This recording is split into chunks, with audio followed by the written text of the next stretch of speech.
mit dem Winter im Luftsystem eingefüllt werden mit Vakuum. So sieht es genau aus. Ich zeige Ihnen, wie das funktioniert. So, er kommt ja hier einfach drauf. Zack.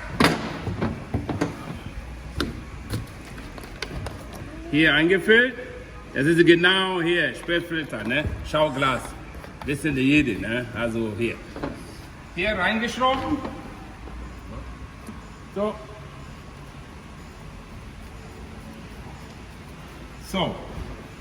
Einfach Schraube drauf. Und dann Handbremse bitte anziehen. Zieh mal bitte Handbremse.